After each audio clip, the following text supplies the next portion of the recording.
Kisah Primbon Empu Tantular. Pada masa ketika Majapahit masih diselimuti kabut doa dan denting gamelan istana, hiduplah seorang empu pujangga bernama Empu Tantular.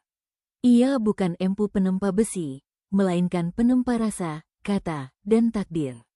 Dari tangannya lahir primbon yang tidak hanya mencatat hari baik dan buruk, tetapi juga menyelami tabiat manusia dan rahasia semesta. Empu Tantular tinggal di pertapaan sunyi di tepian hutan Wilwatikta. Di sanalah ia menulis primbon dengan tinta dari jelaga lampu minyak dan air bunga 7 rupa. Setiap huruf yang ditorehkannya bukan sekadar aksara, melainkan napas kehidupan yang telah ia renungi lewat laku tapa brata bertahun-tahun. Konon, primbon Empu Tantular lahir dari kegelisahan batin melihat manusia mudah terpecah oleh perbedaan.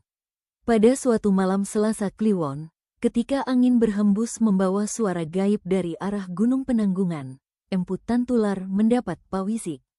Dalam semedinya, ia melihat lembaran cahaya jatuh dari langit, berisi petunjuk tentang keseimbangan hidup, antara lahir dan batin, antara kehendak manusia dan titah Hyang Widi. Primbon itu memuat perhitungan weton, watak kelahiran, pertanda mimpi, dan ramalan jodoh. Namun yang paling sakral adalah bagian yang disebut pangeruwating jiwa, ajaran untuk meruat hati manusia dari dengki, amarah, dan keserakahan. Empu Tantular menulis bahwa nasib buruk bukan kutukan, melainkan bayangan dari batin yang kehilangan arah. Suatu hari, seorang bangsawan muda datang membawa kegundahan. Hidupnya penuh keberuntungan, namun jiwanya gelisah dan hubungannya retak oleh prasangka.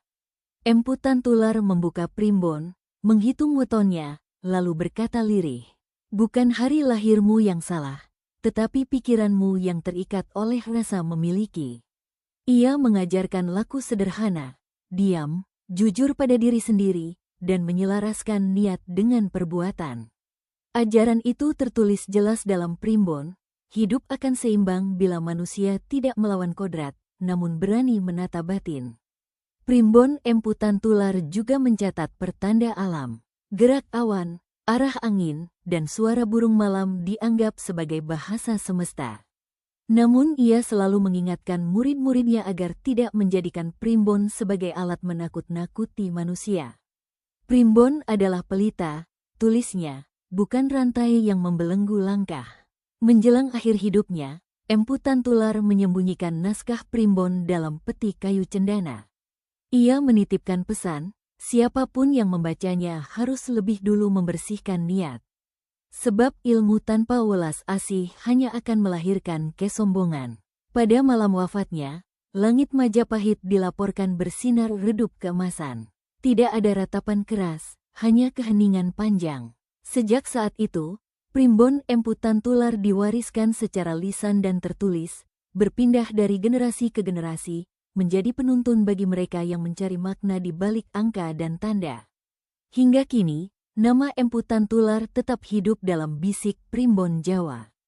Ia dikenang bukan sebagai peramal masa depan, melainkan sebagai penyadar jiwa, bahwa takdir sejati tidak tertulis di hari lahir, melainkan dibentuk oleh kesadaran, kebijaksanaan, dan rasa persatuan dalam diri manusia. Sebab hidup, menurut Empu Tantular, adalah primbon yang ditulis ulang setiap hari oleh pilihan kita sendiri.